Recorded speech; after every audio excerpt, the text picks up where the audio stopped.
So how to maximize your marks in UPSC CSA examination. So देखिए दोस्तों, जैसे सबको मालूम है कि यूपीएससी आजकल जो यूपीएससी का ट्रेंड है वो अभी चेंज हुआ दिखाई दे रहा है।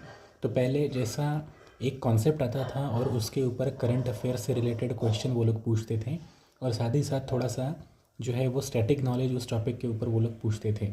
लेकिन आजकल 2-3 बैक ईयर से क्या हो रहा है कि यूपीएससी का जो क्वेश्चन फ्रेमिंग का जो पैटर्न है वो अभी बहुत चेंज हो चुका है।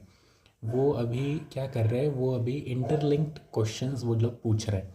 यानी फॉर एग्जांपल हिस्ट्री में अगर वो क्वेश्चन पूछ रहे हैं तो वो ऐसे क्वेश्चंस पूछ रहे हैं जो साइकोलॉजी से भी रिलेटेड आ जाएंगे या फिर सोशोलॉजी से भी रिलेटेड आ जाएंगे। फॉर एग्जांपल वो पूछ सकते हैं कि हड़प्पन सिविलाइजेशन की सोशल लाइफ कैसी थी।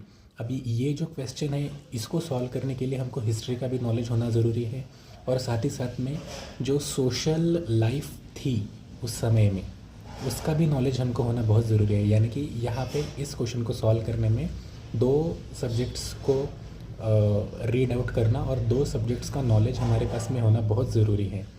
तो ये जो है इसको इंटर डिसिप्लिनरी अप्रोच हम लोग कह सकते हैं। ये अभी नया उभर के आ रहा है। तो सिर्फ जीएस पेपर 1 में ही नहीं बल्कि सारे के सारे जीएस के पेपर्स में ये ऐसा अभी ट्रेंड हमें धीरे धीरे दिखाई दे रहा है। तो UPSC is now making new challenges for the aspirants. So ये बात को ध्यान में रख के हमको जो है प्रिपरेशन एक होलिस्टिक तरीके से हमको करनी पड़ेगी। जो एक इंटर डिसिप्लिनरी अप्रोच, यानी कि एक सब्जेक्ट को अलग अलग एंगल से हम लोग कैसे रीड आउट कर सकते हैं, वो अभी यूपीएससी ज़्यादा उसके ऊपर फोकस कर रहा है। सो हमें बदलते ट्रेंड के अनुसार हमें अपने प्रिपरेशन स्ट्रेटजी को भी चेंज करना आजकल बहुत ज़रूरी है क्योंकि जो क्वेश्चन है उसका नेचर अभी चेंज हो रहा है। सो हमारे चैनल पे धीरे धीरे अब आगे चल के वीडियोज़ आएंगे, तो यूपीएससी के बदलते ट्रेंड को देखते हुए ये एकदम फ्रेश वीडियोज़ होंगे।